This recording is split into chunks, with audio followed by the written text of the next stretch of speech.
Chocolate හදුවොත් blueberry දාලා. රටකජු වලට වඩා නම් හොඳයි තමයි. ළමයි මෙතන ඔව කතා කරන්න බෑ. සමා වෙන්න. ඔයාලට චොක්ලට් හදන්න පුළුවන් වගේ චාලි.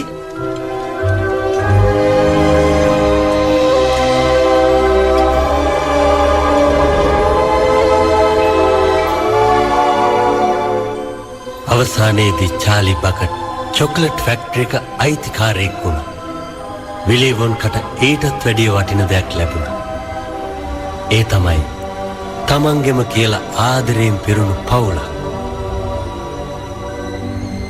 ඇත්තටම එයා ගැන එක දෙයක් ස්ථීරවම කියන්න පුළුවන්. එයාගේ ජීවිතය හැමදාම සුන්දර වුණා.